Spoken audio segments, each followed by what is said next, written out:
Hello and welcome to Planet Power Tarot. This is for the sign of Sagittarius for the month of October 2022.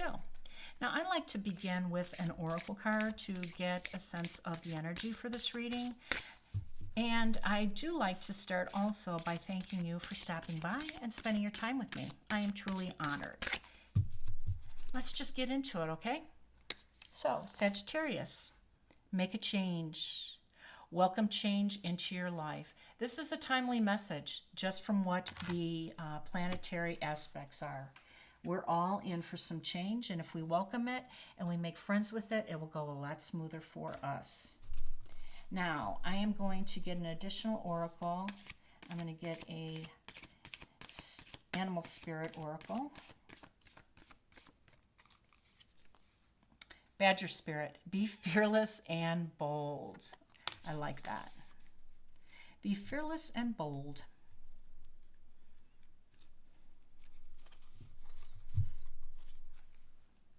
All right. So let's start out with getting a few of the tarot cards laid out for some guidance here. And then we can kind of talk about some of the aspects. One in particular on October 25th, which is a new moon and a partial solar eclipse in Scorpio, and what that means for you. It is happening in your 11th house, and of course, that's your house of friendships, community, just your groups. It's the house of the collective. It's Aquarius's house. So I went ahead and prepared my decks prior to reading for the sake of timing, but I like to give them a quick little shuffle before we start. So here we go. We have the Eight of Swords. I can tell you that this card has popped up so often. Awakening. This has also been a card that has been popping up. I love it. It's timely. It's Scorpio's card. Then we have the Six of Pentacles. We have the Queen of Wands, the Two of Pentacles, and the Ten of Pentacles. All right, so October 25th ushers in this new moon partial solar eclipse in Scorpio. And eclipses, when they arrive, they highlight, they activate our north and south node. That is their job. And of course, our north node is our future, and that's the direction we should all be going toward. And the south node represents our past and the things that we should be releasing. So it's really a period of major change. Shakeups could be a wild card and a little dramatic, right, for us all, because that's eclipses. They don't have, they have surprises along the way. And we know that there's going to be some karmic endings, which is going to cause some fear. And the Badger Spirit will speak to that in a minute. And I think that's why these two cards have showed up a lot. This is Scorpio's card, by the way, Judgment. But on the other side of karmic endings are these beautiful celestial new beginnings. Promise of a better day for you, a new period of life that will expand you, will put you in a higher level of consciousness, which will, help you grow on a spiritual level and a physical. So this is a change that we, by nature, want to resist because we're human and we like our comfort areas. But this is a change that can be so powerful if we embrace it, because it could produce major, major changes for us all. So let's talk about the Six of Pentacles. This is about balance. And I like that it speaks about balance because we all need to make sure that we stay in balance during this time. So it's a reminder to do what you need to do to take care of that. Balance out this 11th house that's going to be illuminated during this eclipse season. How are you handling your friendships and your community, and what type of energy are you allocating? Are you giving enough to yourself for proper care, right? For proper self-care and rest, because these are demanding times, and it takes a big big energy out of our physical self. So we need to watch our diet. We need to get our exercise. We need to practice self-care. For you, Sagittarius, it looks like you might increase your finances, that the job will be going well for you. So that's a great area for you to concentrate on. So then we have the Judgment card, right? I just have to ring, ring, ring. I love this card. It's a divine intervention card, and it speaks to the energy of Scorpio.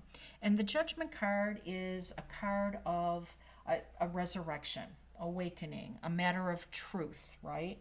And it's a time when a period of our life is coming to an end. A certain period of our life is done, right? It's ending. And this is making way for a dynamic new beginning. And if we embrace this energy, we are being invited to ascend to a higher level of consciousness and the ability to release our karma. That is the beauty of the Judgment card. I say it all the time because it's true. And when we release our karma, we release our baggage. And we know what that means, right? We're able to move a little more freely. We lighten up our spiritual self, our physical self. You know, we're open. We're open to all these new beautiful possibilities. So please keep in mind that changes are going to happen with or without your cooperation, because that's what eclipses do. So be fearless and be bold. Okay, now we have on the other side of this the Queen of Wands. Now the Queen of Wands is bold, she is fearless, and she is confident. So I am liking this. I'm liking this this synergy with this reading for you. And embrace your inner Queen of Wands. And the reason she's bold and fearless and confident is because she operates on a really high level. She does. She has a high vibe, and people are attracted to it. They just want to be around her. She has this ability to attract people and things and opportunities and even little black kitties. She is a master manifester because she operates on that high vibration. You can too. You can too. Now, the Two of Pentacles comes in, and this is a period of adjustment, a period of change, right? Where you're going to have to adjust. But on the other side of you getting back in balance here is this bounty, this abundance, this prosperity, and this is your spiritual life. This is your personal life, your family life, your community. Remember, this is your 12th house. All of this is happening, this solar eclipse. This is a beautiful, beautiful outcome for you. And we know it's coming, and if we embrace it and embrace our Queen of Wands and be fearless and bold, this can be our outcome. This can be what is waiting for us. Now, I like to organize the Ascendant card, the Ascendant sign, your rising sign on this side, and I like to have your Sun sign on this side. And so everybody has a different Ascendant based on your natal chart, so you can Google that if you don't know it. And this is your Sun sign. The distinction for me and the organization is to demonstrate the balance, which this is a balance card. This is saying we have to keep in balance. And by the way, balance is my main mantra. It has been for years. We know that we exist on an ego level, which is what this is, your public personality, your first house, how we show up in the world at work and with our family. And this is our soul level, our pure essence, what we're here to grow, what we're here to evolve. And in a perfect world, on a perfect journey, these two are in balance. And that's when beautiful things unfold for us, right? This is what it is looking like for you. So stay in balance, embrace the change, and let's see what else we have for you. We're going to get a few more cards, Sagittarius, but I like where this is going. Now, if you haven't done so already, I'd like to invite you to please subscribe to my channel. I am brand new to YouTube, and it'll just help raise my level of visibility. Please feel free to drop a comment, give me a thumbs up, and share my channel as well. And I thank you all in advance.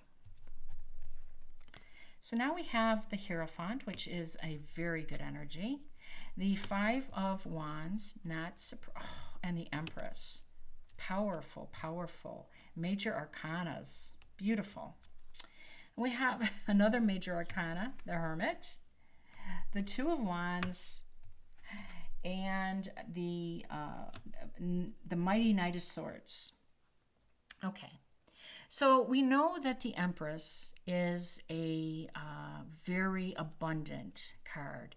This is divine feminine energy, Libra energy, and this is Venus, right? She's all about luxe and beauty and comfort and abundance. And look at these two cards.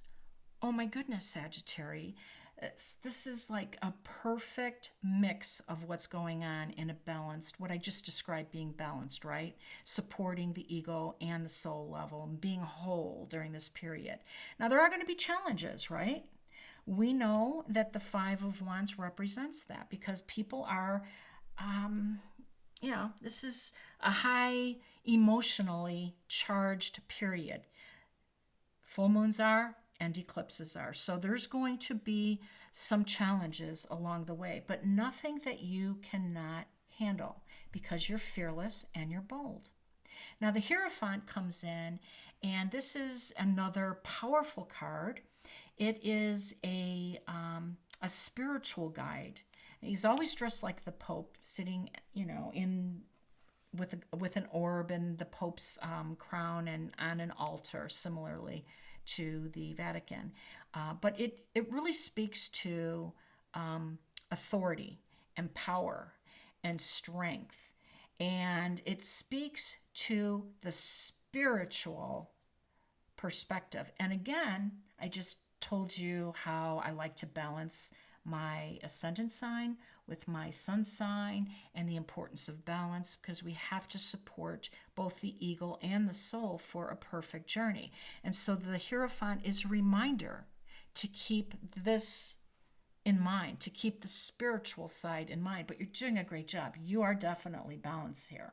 Now the Hermit is another spiritual guide, and I love him. I call him the Zen master because he is always dressed in a Buddhist monk, and it's solitary energy where he has spent his whole life mastering the subconscious, which makes him very wise, very enlightened, and he's always shining this lantern of his on your highest path, which of course is your soul path. So again, you have these guides on both sides. I love it. Now, the Two of Wands is a plan that you've been working on, and you literally have the world in the palm of your hand. So be fearless, be bold, make those plans big, because change is coming, and why not? Why not take that leap of faith? Why not attach to this energy, surrender where you need to, adjust where you need to, and keep in balance so that this beautiful new beginning is going to unfold right before your eyes. Now, the Knight of Swords, which we're ending on, I like it, and it reminds me to mention that we shouldn't always just be charging. Sometimes we have to slow our pace, slow our stride.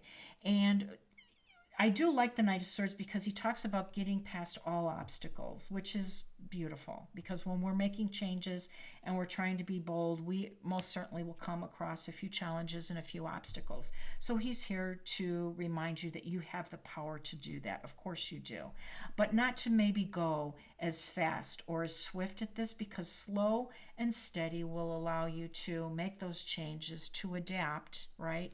And to allow others to, because we're not on this journey alone, right? It's a collective challenge, and you are going to come out of this head over heels, far above a lot of other people. So bravo for you. I hope you enjoyed this reading. I am wishing you balance, peace, and harmony. I'll see you soon.